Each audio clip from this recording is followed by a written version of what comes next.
So, hello, welcome back on the channel. I'm really happy to see you today because today in this video you're going to learn how to learn English easily.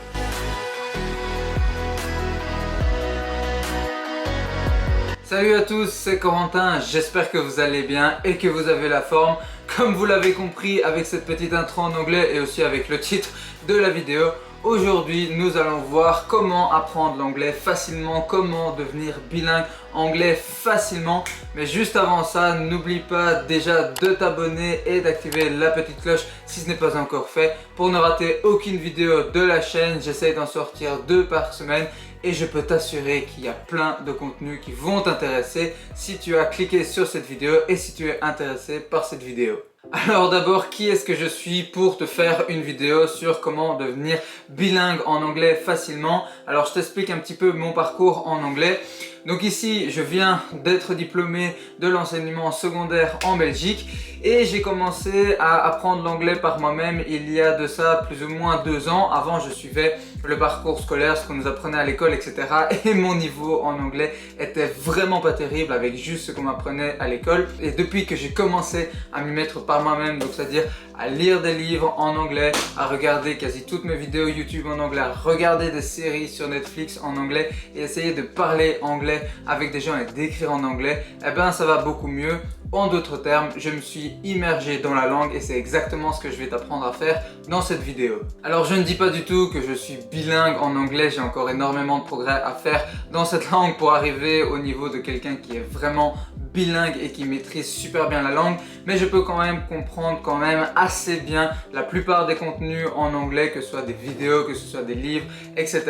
Et au niveau de l'oral et de l'écrit, je me débrouille aussi quand même pas mal. Et je n'apprends pas aussi que l'anglais, j'apprends aussi 2 autres langues, le néerlandais et l'allemand. Ik leer Nederlands omdat in België de helft van de Belgen Nederlandstalig zijn. En dus als je wil met ze goed communiceren, dan moet je Nederlands begrijpen en ook een beetje kunnen praten. Und ich lerne auch ein bisschen Deutsch, weil ich denke, dass es eine sehr wichtige Sprache ist und ich lerne auch gern Deutsch.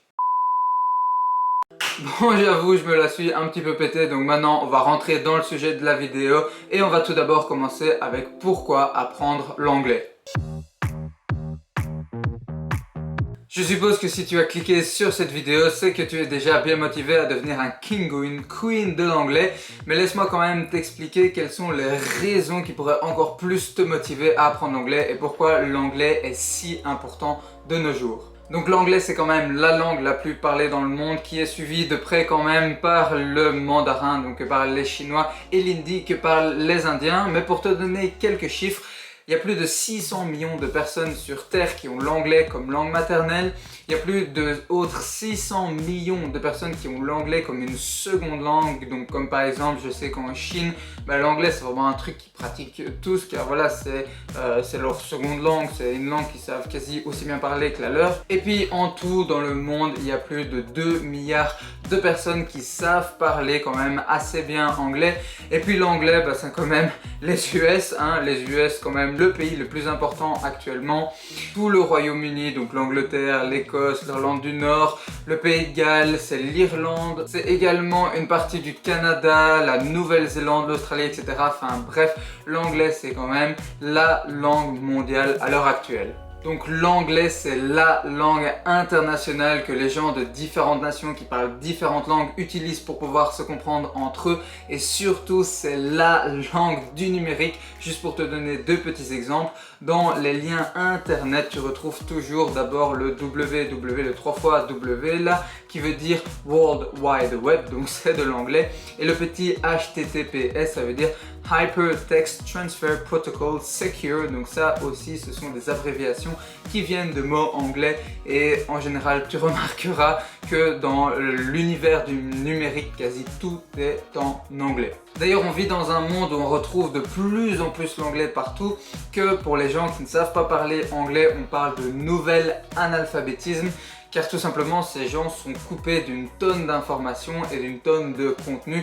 Et justement ça aussi c'est un des autres gros avantages de l'anglais, c'est que savoir parler anglais, savoir comprendre surtout l'anglais t'ouvre les portes à une tonne de contenu auquel tu n'aurais jamais accès si tu te limitais au français. Si tu veux trouver une info sur un sujet, souvent des infos assez précises, tu peux être sûr à 99,99% que tu la trouveras en anglais, mais pas forcément en français. Puis aussi décrocher un job dans une grosse entreprise de nos jours, si tu ne parles pas anglais, tu peux quasiment oublier. Les recruteurs vont faire bon allez monsieur, ciao, vous ne parlez pas anglais, au minimum une langue, et l'anglais c'est vraiment la base. Et puis aussi forcément si tu veux voyager et que tu vas dans des pays dont tu ne parles pas la langue, par exemple j'en sais rien moi, si tu vas au Suriname ou des trucs comme ça, au Costa Rica, et que tu ne parles pas la langue, eh bien l'anglais c'est vraiment une nécessité. Et puis finalement, dernière grosse raison d'apprendre l'anglais selon moi, c'est que en discutant avec pas mal de personnes âgées,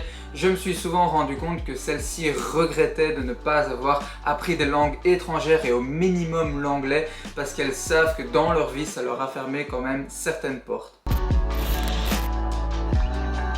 Alors maintenant, pourquoi est-ce qu'en général avec l'école on a tant du mal d'apprendre l'anglais? Pourquoi est-ce qu'en général les élèves s'en tapent complètement des cours d'anglais à l'école et que ça ne fonctionne pas des masses? Eh bien c'est tout simplement car les cours scolaires, la méthode scolaire d'apprendre une langue et l'anglais plus particulièrement, ne mettent pas les élèves dans une situation d'urgence, ne plonge pas les élèves dans une situation où ils sont vraiment obligés d'apprendre l'anglais et où leurs cerveaux sont vraiment obligés de commencer à comprendre cette langue au minimum. Le corps et le cerveau, ils sont vraiment ultra doués pour s'adapter, mais pour cela, il faut les mettre en situation de stress, dans une situation où ils sont obligés de s'adapter pour pouvoir survivre et pour pouvoir continuer à prospérer et à bien se porter. C'est par exemple l'exemple avec le sport. Eh bien, faire un entraînement, aller courir par exemple 10 km si tu ne l'as jamais fait, eh bien, une fois que tu vas rentrer de ton jogging, le corps il va se dire ah oui, oulala, j'étais pas vraiment préparé à ce qui s'est passé là, et du coup je vais me renforcer pour être plus fort la prochaine fois. Eh bien avec l'anglais et le cerveau c'est pareil, il faut vraiment s'immerger dans des situations où ton cerveau est obligé d'apprendre la langue, de commencer à essayer de comprendre, etc. pour pouvoir, on pourrait pas dire vraiment survivre, mais se débrouiller et être à l'aise. Seulement quand on est en classe, que le prof parle à moitié français, qu'on est à côté d'autres élèves qui continuent de parler français même si on est au cours d'anglais, et qu'on sort maximum 2 phrases sur 1 heure de cours en anglais, forcément ce n'est pas ça qui va vraiment stresser le cerveau et l'obliger à apprendre l'anglais. Et puis en plus en général je trouve que les sujets qu'on voit dans les cours à l'école en anglais ne sont pas les sujets les plus passionnants, et parfois on ne comprend pas vraiment ce que nous ça va nous apporter. On se dit mais à quoi est-ce que ça va me servir à moi de voir ce sujet là? Donc maintenant je vais te présenter ma méthode qui, tu vas le voir, est bien différente de la méthode scolaire pour apprendre facilement l'anglais, et elle est divisée en 6 niveaux.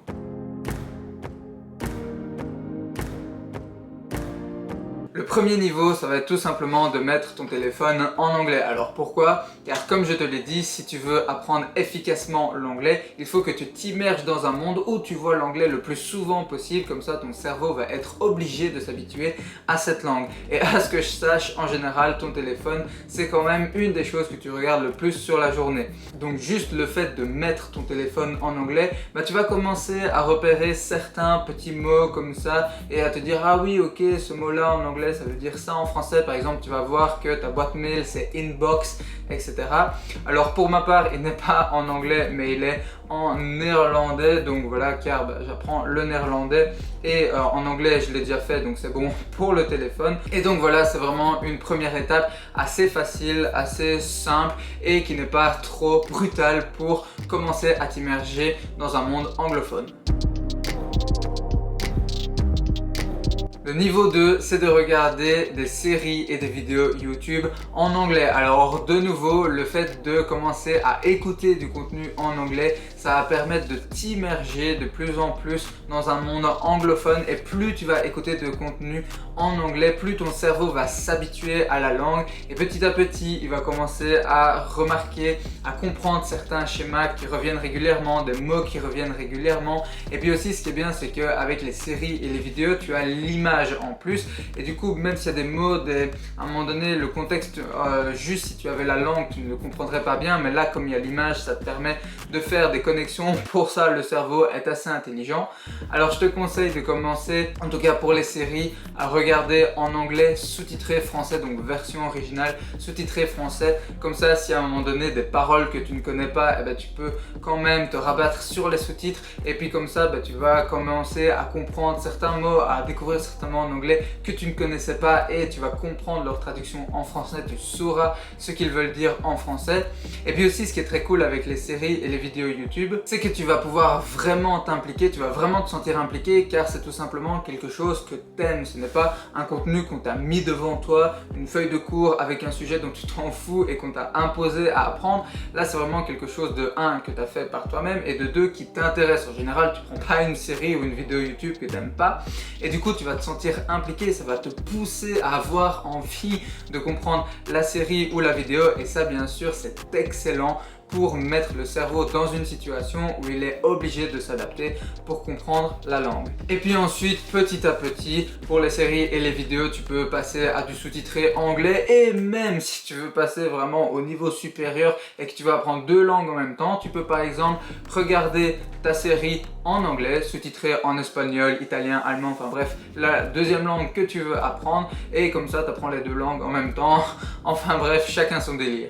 Et par exemple, pour ma part, il y a plein de vidéastes sur YouTube que j'adore et qui sont anglais, comme par exemple Matt Davella, Ali Abdaal, ou aussi des sportifs comme par exemple Lionel Sanders, et je trouve ça vraiment génial d'avoir accès à encore plus de contenu qui nous intéresse et qu'on aime, car on est capable de le regarder dans une autre langue, car je sais que si je me limitais au français, je serais vraiment limité à un certain contenu et j'aurais quand même assez vite fait le tour. Troisième niveau, c'est de lire en anglais. Alors là, c'est un niveau quand même un petit peu plus compliqué que regarder des séries et des vidéos en anglais. Pourquoi? Car avec les séries et les vidéos, si tu ne comprends pas bien la langue, tu as au moins l'image, le visuel pour t'aider à comprendre. Avec les livres, là, tu as juste le texte, tu as juste la langue, et du coup, surtout au début, tu vas devoir vraiment faire un effort pour comprendre ce qui est mis dedans, car je t'avoue qu'au début, quand tu vas prendre ton premier livre en anglais, que tu vas commencer la première page, tu risques de te dire waouh, mais comment est-ce que je vais arriver à lire tout ce livre en anglais? Déjà qu'il me faut 10 minutes pour lire 2 pages, c'est tout à fait normal. Je te rassure, si tu n'es pas habitué, car en général à l'école on ne nous fait pas non plus lire énormément en anglais à part quelques lignes, et du coup au début tu vas devoir switcher un petit peu entre ton téléphone, sur lequel je te conseille vraiment d'installer une application qui te permet d'aller chercher la signification de mots anglais, comme par exemple Reverso ou Word Reference. Évite à tout prix Google Trad s'il te plaît, c'est vraiment pas le meilleur. Reverso pour moi c'est très bien, c'est celle que j'utilise et ce n'est pas un placement de produit.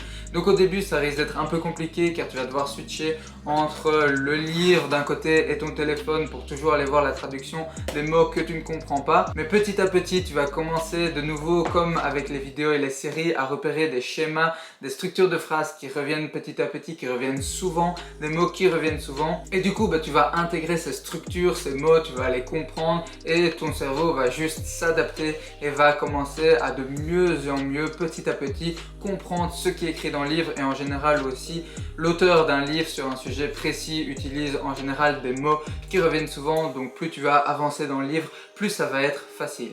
Et puis de nouveau aussi, ce qui est cool avec les livres, et comme avec les vidéos YouTube et les séries, c'est que tu vas pouvoir choisir des sujets qui t'intéressent toi. Donc tu prends un livre sur un sujet qui t'intéresse vraiment. Si tu es fan par exemple de basket, tu commandes un livre sur le basket en anglais, je te rassure, sur Amazon tu en trouveras plein, tu trouveras tout ce que tu veux, et tout simplement ça va te pousser à comprendre vraiment ce qui est mis dans le livre, car comme tu aimes le sujet, tu vas te sentir impliqué et tu vas vraiment avoir envie de comprendre ce qui est mis. Par exemple, moi j'aime bien me renseigner sur le développement personnel, l'entrepreneuriat et le sport. Par exemple, The War of Art, c'est un très bon livre sur la résistance. J'ai lu aussi Crushing It de Gary Vaynerchuk, qui est un entrepreneur américain. Et j'avais aussi acheté ce livre 80-20 Triathlon, donc voilà, un livre de méthodologie sur le sport. Et j'avais aussi lu quelques autres livres en anglais sur l'entrepreneuriat et le développement personnel, comme The Subtle Art of Not Giving a Fuck et 10X de Grant Cardone, The One Thing, etc. Enfin voilà, vraiment de nouveau, ça m'a ouvert à plein de contenus auxquels je n'aurais pas eu accès si je m'étais limité au français. Niveau 4, apprendre les bases de la grammaire. Alors je sais que je dis que ce serait une méthode assez différente de la méthode scolaire, mais quand même apprendre les bases de la grammaire, même si tu t'immerges déjà au niveau de la lecture et de l'écoute dans du contenu anglais, ça va te permettre ensuite de pouvoir pratiquer l'anglais, car si tu n'as pas au moins les bases, tu ne connais pas la base de la grammaire de l'anglais, ça va être très dur pour toi d'écrire et de parler anglais correctement, de ne pas passer pour un crétin, pour une quiche lorsque tu vas commencer à parler anglais avec d'autres personnes. Et puis une fois que tu auras vraiment les bases de la grammaire et la base du vocabulaire, et bien ensuite il suffit de continuer à t'immerger dans un monde anglophone pour continuer de t'enrichir au niveau de la langue. Donc achète un petit livre de grammaire anglaise et de temps en temps tu prends un petit point de grammaire que tu lis, voilà, tu révises un petit peu, tu l'étudies un petit peu, tu écris quelques trucs, tu essayes de le pratiquer en parlant et tu vas voir que ça va rentrer tout seul. Donc là, je vais couper et je vais changer la batterie parce qu'elle est morte. Le 5e niveau, c'est de parler et écrire anglais régulièrement. Donc savoir comprendre l'anglais à l'écoute et à la lecture, c'est déjà très bien. Maintenant, si tu veux pratiquer l'anglais, que ce soit pour voyager, que ce soit pour travailler, etc. Alors là, juste le fait de pouvoir comprendre l'anglais ne va pas suffire. Et même si le fait de pouvoir le comprendre va t'aider à le pratiquer, à un moment donné, il faut passer à l'action et il faut t'entraîner à parler et écrire anglais. Et de nouveau pour ça, pour que ça rentre vraiment dans ta tête, il faut mettre ton cerveau dans une situation où il est obligé d'apprendre à parler et écrire anglais, où il est obligé de s'adapter. Et donc pour ça, je te conseille de chercher des correspondants anglais, des gens vraiment avec qui tu vas pouvoir t'entraîner à parler par écrit, par message ou par oral, tout simplement en vous appelant ou en vous voyant, même si tu as la possibilité de voyager un petit peu. Et du coup, ça va vraiment te permettre de pouvoir commencer à pratiquer petit à petit l'anglais. Et tu peux aussi, par exemple, donc tu peux trouver des correspondants, par exemple, sur des sites web qui sont faits pour ça ou sur des groupes sur les réseaux sociaux qui sont faits pour ça. Mais tu peux aussi, par exemple, très bien trouver des gens anglophones par exemple dans les loisirs que tu pratiques. Juste pour te donner un petit exemple, mon meilleur ami joue pas mal aux jeux vidéo et il a fait un bond énorme au niveau de l'anglais, tout simplement car il joue beaucoup avec des personnes anglophones et du coup ça l'a amené à parler et écrire anglais assez régulièrement quand il joue aux jeux vidéo. Et juste grâce à ça, eh bien, son niveau en anglais est vraiment monté en flèche.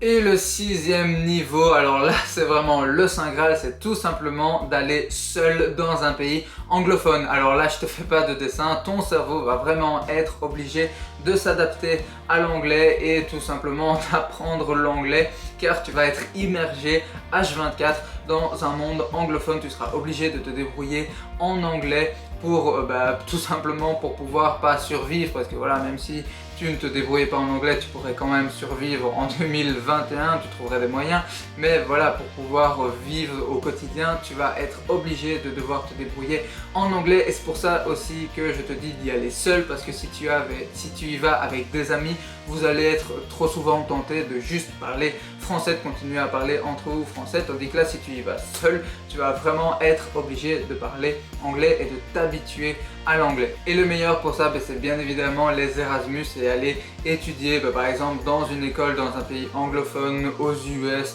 au Royaume-Uni, au Canada, en Australie, etc. Enfin le pays qui te tente le plus, vraiment, si tu en as la possibilité. D'après de ce que j'ai entendu des personnes qui l'ont fait, c'est vraiment une expérience incroyable et qui t'apporte énormément au niveau également de l'ouverture d'esprit, donc ce sera que du bénéfique pour toi. Donc voilà, c'était les 6 niveaux pour que tu apprennes facilement, aisément l'anglais et que petit à petit, en progressant, tu arrives finalement à devenir bilingue anglais. Mais quand même, pour que tu n'abandonnes pas, car c'est souvent ce qui se passe, et pour que tu y arrives vraiment, j'aimerais te donner 3 petits conseils. Le premier, c'est tout simplement d'être régulier, donc comme je te l'ai répété tout au long de la vidéo, pour faire en sorte que le cerveau s'adapte, il faut le soumettre au stress de l'anglais, au stress de la langue régulièrement, donc fais-le minimum une fois par jour. Deuxièmement, et un objectif que ce sera beaucoup plus motivant pour toi et ça va te pousser vraiment à apprendre l'anglais et comme ça tu vas rester vraiment motivé, donc que ce soit de pouvoir faire des voyages dans des pays anglophones, que ce soit de pouvoir entrer dans une entreprise anglaise par exemple, ou bien tout simplement de pouvoir comprendre aisément du contenu en anglais, etc. Et troisièmement, retiens bien que le plus difficile, c'est vraiment au début. Au début, tu risques d'être complètement perdu, que ce soit en pratiquant ou en essayant de comprendre la langue. Tu vas devoir fournir beaucoup d'efforts, ça va te prendre du temps, de l'énergie, etc. Mais plus tu vas avancer, plus ça va devenir simple, car tu vas accumuler des connaissances, des connaissances, des connaissances. Et de toute façon, en général, ce sont les mêmes mots qui reviennent souvent. Et donc, plus ça va être aisé pour toi, que ce soit de pratiquer ou bien de comprendre l'anglais. C'est le principe de l'effet cumulé, de l'effet boule de neige. C'est comme si tu jetais une petite boule de neige de tout en haut d'une montagne enneigée. Au début, elle sera toute petite, mais plus elle va rouler, plus elle va grossir avec la neige qu'elle va accumuler. Et donc, pour la même énergie, ce sera de plus en plus facile. Et bien, ça va être pareil pour toi. Pour le même niveau d'effort, ça va être de plus en plus facile d'apprendre l'anglais. Juste avant de conclure cette vidéo, si tu désires avoir encore plus de petits types de méthodologie au niveau de l'apprentissage, que tu désires avoir des conseils pour bien réussir tes études, pour bien gérer tes études et te sentir bien pendant celles-ci, ou bien des conseils sur le développement personnel, sur l'entrepreneuriat et aussi beaucoup de motivation avec pas mal de citations, je t'invite à t'inscrire au club des étudiants. Comme ça, tu recevras chaque dimanche un email de ma part avec justement tout ce dont je viens de te parler.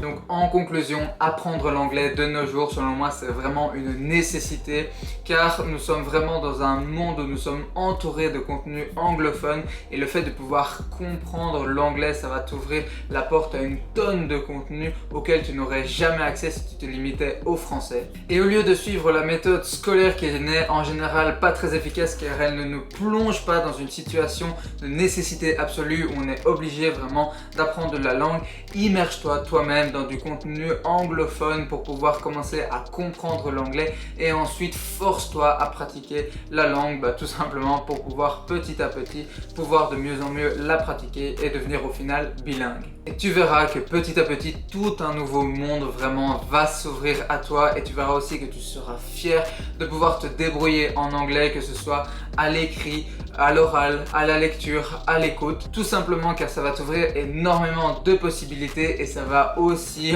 en petit bonus t'apporter une énorme ouverture d'esprit.